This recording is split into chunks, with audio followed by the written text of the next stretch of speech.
We close tonight where we began, the border. Pulitzer Prize-winning photojournalist John Moore has been documenting and photographing life on both sides of the U.S. Mexico line for the last 10 years. These images, called Undocumented, are now a book. A warning, this report contains some graphic images. From the Border Patrol agents to the undocumented immigrants, to immigrants who were in jail, to gang members in Central America, I've photographed them to show a common thread of humanity on all sides of this story. I'm John Moore. I'm a senior staff photographer and special correspondent for Getty Images. I've been photographing along the U.S. Mexico border for almost 10 years. Physically, the border areas all along the 2,000-mile border look very similar on the Mexican and the American sides. Oftentimes, it's a line that was just drawn through the sand. In other places, the border is formed by the Rio Grande. But in other ways, each side is entirely different. Right now in Mexico, in many border areas, the drug war is raging and the violence is incredible. In Acapulco, which is famous for being a tourist site, there I photographed executions on a daily basis. In San Pedro Sula, Honduras, I visited there just this last year, and there I was able to photograph actual assassins who do hits for a living. Part of the story for me has been trying to show why people will take such risks, why people will leave everything behind, whether it's from El Salvador, Honduras, Guatemala, or Mexico. That's where most immigrants come from on their journey to the U.S. I traveled to southern Mexico, to the states of Chiapas and Oaxaca, where immigrants would climb aboard freight trains known as the Beast, or La Bestia in Spanish.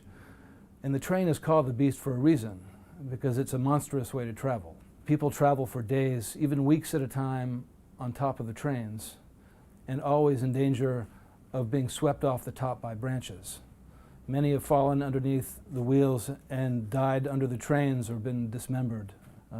It's just terrifying. And on the U.S. side of the border, I spent many, many hours photographing U.S. border agents as well, doing very difficult work in often dangerous situations. I spent several days just this last year at the Border Patrol Academy in Artesia, New Mexico. And there the trainees go through a month-long program which starts basically as a boot camp. And they learn how to be agents. The Border Patrol draws from people from many walks of life. There are immigrants as Border Patrol agents. Many Border Patrol agents, if not most, speak Spanish as their first language. And those who don't speak Spanish to start with have to learn it at the Border Patrol Academy. As part of this project, I even flew back on deportation flights with a group of immigrants who had been shackled by the ankles and sent back on a plane. There's one picture that still touches me. It's a close-up photograph of two hands, and they're handcuffed together. And a woman was gently caressing a man's hand with her thumb in a very touching and sad moment of comfort. Early on in this story for me, I was covering more of a political issue, but I really wanted to go in much deeper to the root causes of immigration and look at the insecurities that Americans felt about border security. Even though the numbers of families coming across the border has gone down somewhat since President Trump took office, it's still at historical highs. And every day people come across the border seeking political asylum in the U.S. And by U.S. law, they're allowed to plead their case.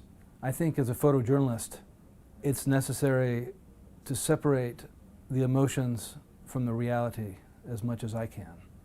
I try to photograph the story in as many ways as possible to give a true story of a major issue. So powerful, those pictures.